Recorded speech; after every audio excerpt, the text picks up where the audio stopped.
quand je parle de Montréal, capitale coloniale, je ne fais pas référence à l'État colonial du Bas-Canada, mais plutôt au projet colonial canadien qui se développe à Montréal au milieu du 19e siècle. Donc, je voulais commencer, j'aurai une présentation en 3 plans. Mon objectif est d'abord d'expliquer les tensions entre la gouvernance impériale de Londres, la colonie canadienne, les politiciens canadiens et les Premières Nations, hein, les 3 grands acteurs dans ces rapports de pouvoir au 19e siècle. Dans un second temps, je veux démontrer les démarches qui sont entreprises par la classe politique canadienne pour maintenir, pas par la classe politique, pardon, par les Premières Nations pour maintenir leur indépendance politique. Et finalement, je verrai comment la classe politique canadienne a exclu les Premières Nations de la construction de l'État colonial canadien. Alors, cette aquarelle qui date de 1848 ou 1849 est contemporaine de la période qui nous occupe. Et je la trouve très parlante puisqu'on voit un campement d'une famille autochtone à Pointe-Saint-Charles, donc pas très loin d'ici, et on voit en filigrane derrière Montréal, la capitale de la province du Canada.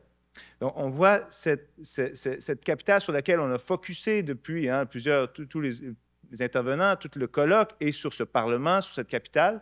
Mais ici, on voit qu'à l'avant-plan, il y a les Premières Nations, elles sont présentes, et ce n'est pas parce qu'on ne les voit pas dans l'historiographie qu'elles ne sont pas là. Alors, mon premier point, justement, les Premières Nations, la gouvernance impériale et les ambitions coloniales. Alors, très rapidement, il y a une relation de nation à nation qui s'est imposée dès la prise de pouvoir des Britanniques en Amérique du Nord à travers la proclamation royale de 1763. J'y reviendrai pas longuement, simplement pour dire que suite aux rébellions de Pontiac, suite à la conquête de la Nouvelle-France, les Premières Nations se sont rebellées contre le pouvoir britannique, contre la domination britannique, et ont voulu maintenir un rapport de souveraineté politique, de maintenir le rapport de nation à nation. Ce qui s'est concrétisé dans la proclamation royale, où on voit que le roi Georges III se donne le pouvoir de protéger les Premières Nations contre les colons. Et on le voit bien, il dit « Il est juste raisonnable et essentiel à nos intérêts, les intérêts de l'Empire, à la sûreté de nos colonies, que les différentes nations de sauvages avec lesquelles nous avons des relations et qui vivent sous notre protection ne soient ni inquiétées ni troublées dans la possession des parties de leur domaine et territoire qu'ils ne nous ont pas cédés. » Donc, pour l'Empire britannique, comme la présentation qui me précédait l'a énoncé, l'idée de protéger les Autochtones contre les colons, c'est de protéger les intérêts de l'Empire britannique contre une population coloniale qui voudrait s'émanciper de la tutelle avec Londres, un peu comme ce qu'on a vu aux États-Unis où le colonialisme de peuplement de la population anglaise, révolutionnaire américaine, a fait la guerre aux Premières Nations pour s'accaparer le territoire.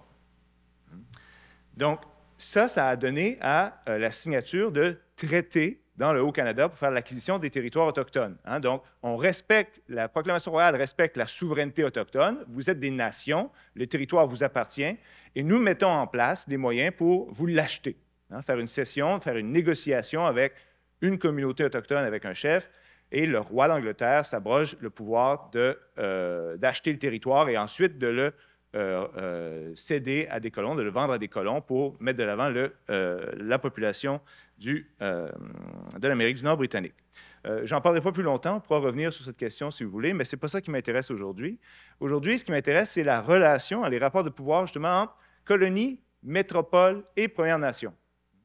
Donc, on voit avec la proclamation royale, avec la reconnaissance de la souveraineté autochtone, les Premières Nations ne sont pas des sujets britanniques, ils sont des alliés de la couronne. En cela, ils sont physiquement dans la colonie, mais ils sont à l'extérieur du système politique colonial puisqu'ils ont leur propre système politique et que leur relation diplomatique se fait avec l'Empire, le gouverneur qui représente le secrétaire d'État à la guerre et aux colonies. Donc, c'est pour ça que j'ai rajouté dans ce diagramme qu'on connaît assez bien de la structure politique de la province du Canada, j'ai rajouté les communautés autochtones au bas, puisqu'ils n'ont pas de représentation à l'Assemblée législative et l'Assemblée législative n'a pas de pouvoir sur eux. Le département des Affaires indiennes, c'est un département impérial avec des administrateurs de l'Empire et il est sous la tutelle du gouverneur générale dans les colonies canadiennes. Donc, les communautés autochtones se tournent vers la couronne, vers le gouverneur, lorsqu'ils ont des problèmes, et le gouverneur, lui, nomme des administrateurs pour administrer ce qu'on appelle les affaires indiennes et protéger les territoires des Premières Nations, des colons, jusqu'au moment où on soit prêt à en faire l'acquisition pour les coloniser, justement. Alors, dans cette architecture-là, il y a des rapports de pouvoir, évidemment. Et le principal rapport de pouvoir que j'ai intitulé comme la gouvernance impériale et les ambitions coloniales, bien, elle se démarque par deux concepts, si on veut, qu'on pourrait résumer comme, d'une part, le colonialisme de peuplement, qui est mis de l'avant par la classe politique canadienne. Alors, qu'est-ce que c'est? Pourquoi je parle de colonialisme de peuplement et non pas seulement de colonialisme? C'est que ici, on voit, c'est un projet colonial qui est de nature particulière. Hein? Le colonialisme de peuplement, il repose sur la prise de contrôle d'un territoire et le remplacement d'une population autochtone par une population coloniale. Donc, on va remplacer, déplacer ou éliminer, peu importe, la population autochtone et on va superposer la souveraineté du corps politique colonial sur celle des souverainetés autochtones. Donc, c'est une forme de prise de contrôle totale du territoire et d'imposition de la loi de la majorité coloniale sur le territoire. Et au Bas-Canada et dans le Haut-Canada, ce colonialisme de peuplement, il va se manifester par la volonté des élites politiques réformistes de s'opposer à la clique du château puis au Family Compact, hein, qui sont l'incarnation du despotisme britannique. Comment Londres, à travers ses nominations, son patronage, ose-t-il contrôler la politique? C'est le peuple souverain qui devrait prendre en contrôle la gouvernance de l'État et de son territoire. Donc, on s'oppose à la gouvernance impériale. Et les blocages auxquels les députés canadiens vont faire face vont mener à une incarnation de ce colonialisme de peuplement dans une forme de républicanisme, hein, bien incarné par le Parti patriote à partir de 1826. Alors, je ne m'étendrai pas trop longuement sur ces questions, on pourra en discuter plus tard, mais on voit bien chez les patriotes, dans l'adoption d'un registre républicain où tous les citoyens masculins, propriétaires, de plus de 21 ans, sont appelés à servir dans la cité. Bon, les femmes n'ont pas les vertus républicaines. Par contre, chez les patriotes, on voit que les Autochtones seraient capables de faire partie de la cité s'ils sont masculins.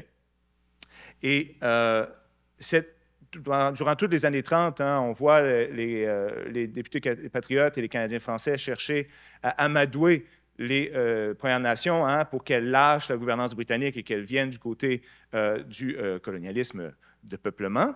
Et la déclaration d'indépendance de 1838 le met en toutes lettres. Hein. Dans le 3e article, on dit que sous le gouvernement libre du Bas-Canada, tous les individus jouiront des mêmes droits. Les sauvages ne seront plus soumis à aucune disqualification civile, mais jouiront des mêmes droits que tous les autres citoyens du Bas-Canada. Alors, ça a été mis de l'avant comme une espèce de progressisme républicain des patriotes pour avoir un beau vivre ensemble avec tout le monde. Mais ici, on va comprendre que les Premières Nations se sont opposées à ce projet, puisque ça allait fondre la souveraineté des corps politiques autochtones autonomes à l'intérieur d'une majorité où ils seraient mis en minorité et ils verraient leurs droits collectifs être brimés au nom de aujourd'hui, on pourrait dire peut-être une dictature de la majorité, ou en tout cas au nom de institutions politiques où ils seront minoritaires. Donc, c'est pour ça que les Premières Nations se tournent plutôt vers ce qu'on appelle la gouvernance humanitaire de la politique impériale. Alors, cette idée de protection qui a été évoquée dans la proclamation royale, elle se refait une jeunesse, si on veut, dans les années 30, puisque suite à l'abolition de la traite des esclaves, les progressistes en Angleterre ou la classe libérale se cherchent une nouvelle vocation. Et on va trouver dans cette idée de protection et de protection humanitaire des peuples autochtones contre les ravages de la colonisation, hein, un cri de ralliement pour dire, voici, il est fondamental de préserver l'Empire, puisque sans la protection de l'Empire, les peuples autochtones dans nos colonies, pas seulement au Canada, mais à travers tout l'Empire, vont être livrés à la rapacité des colons et on va voir leur extermination. On ne veut pas vivre avec ça sur la conscience. Donc, on développe l'idée d'une colonisation, d'un lien impérial qui garderait une gouvernance, une protection humanitaire des sujets autochtones. Et on le voit dans la fondation dans les années 30 de la Aborigine Protection Society en Angleterre, avec ses publications, le Colonial Intelligencer and Aborigine Friends, où les Premières Nations un peu partout dans l'Empire vont publier des articles. Donc, c'est une forme de revue qui circule. Mais aussi, on le voit admirablement bien dans cette citation du jeune Gladstone, qui est à l'époque secrétaire d'État aux colonies, qui dit « La couronne devrait intervenir dans toute question entre les colons et les indigènes. » C'est cette idée de protection. Mais là, il ne faut pas penser qu'ils sont plus vertueux que n'importe qui, puisque dans le concept de protection, ce n'est pas une façon de mettre de l'avant le multiculturalisme et de vivre ensemble. La protection, ici, est une façon d'encadrer la colonisation et de maintenir les intérêts de l'Empire. En faisant la promotion de l'importance d'un arbitrage de Londres et de ses gouverneurs, on va pouvoir dire que l'Empire est essentiel, le lien impérial est essentiel, puisque si on laisse les colons à eux-mêmes, s'ils font l'indépendance, tout va être fini pour les peuples autochtones. Alors, ça m'amène à mon second point. L'échec des patriotes, l'échec du projet républicain n'a pas signé la mort du colonialisme de peuplement et des ambitions de la population coloniale. Au contraire, elles se sont réincarnées dans un autre projet et dans une autre forme d'État à travers ce que j'ai appelé un nouvel ordre constitutionnel colonial sous la province du Canada.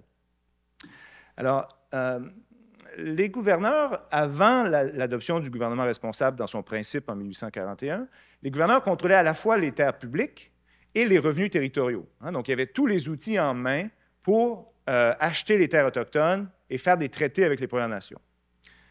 Les députés, l'Assemblée législative, à partir de 1841, vont contrôler les revenus territoriaux et le domaine public. Le commissaire d'État de la Couronne va devenir responsable. Le gouvernement est responsable. Et donc, le gouverneur perd certains de ses pouvoirs. Et on voit que chez les réformistes, investir ou gruger les pouvoirs résiduels de la Couronne va être un moyen d'affirmer ce colonialisme de peuplement, cette prise en charge des responsabilités de l'État. Au final, qu'est-ce qu'on veut? On veut que le pouvoir appartienne aux citoyens qui payent des taxes et pas à ceux qui en profitent. Donc, l'acte d'union va amener une ingérence de la classe politique canadienne dans le contrôle de ce qu'on appelle les affaires indiennes. Par contre, le département des affaires indiennes reste sous le contrôle du gouverneur. Alors, c'est une période importante parce que, bon, à la fois, on a cette prise de pouvoir grandissante des députés canadiens, mais on a aussi une pression très forte qui va s'opérer dans ces années-là sur le territoire périphérique à la vallée laurentienne. On le voit ici avec l'étalement de l'écoumène bas canadien vers l'Outaouais, vers le Saguenay, vers les régions périphériques, et l'augmentation rapide de la population qui va mettre des pressions sur ces régions qui étaient des territoires de chasse autochtones, qui sont maintenant sous la pression des squatteurs. Alors, une des premières manifestations, c'est évidemment les Algonquins et les Nipissings de la région de l'Outaouais qui vont se plaindre en premier de ce colonialisme. Et on le voit dans cette citation où ils viennent dire au gouverneur qu'ils ont trouvé les îles de la rivière Outaouais occupées par d'autres personnes revêtues de pouvoirs supérieurs, ici, les squatteurs, les colons, qui leur disent « Retirez-vous, vous n'avez aucun droit ici, nous vous défendons de faire la chasse et la pêche. Si votre père vous eût donné quelques droits, il vous l'aurait donné par écrit. » Alors, on a une belle explication, une belle manifestation du colonialisme de peuplement où on remplace une souveraineté autochtone par une souveraineté coloniale en disant « Vous n'avez aucun droit ici. » Par contre, là où c'est probablement plus intéressant ou plus parlant, c'est dans le Nitassinan, dans le territoire Innu qu'on appelle le domaine du roi.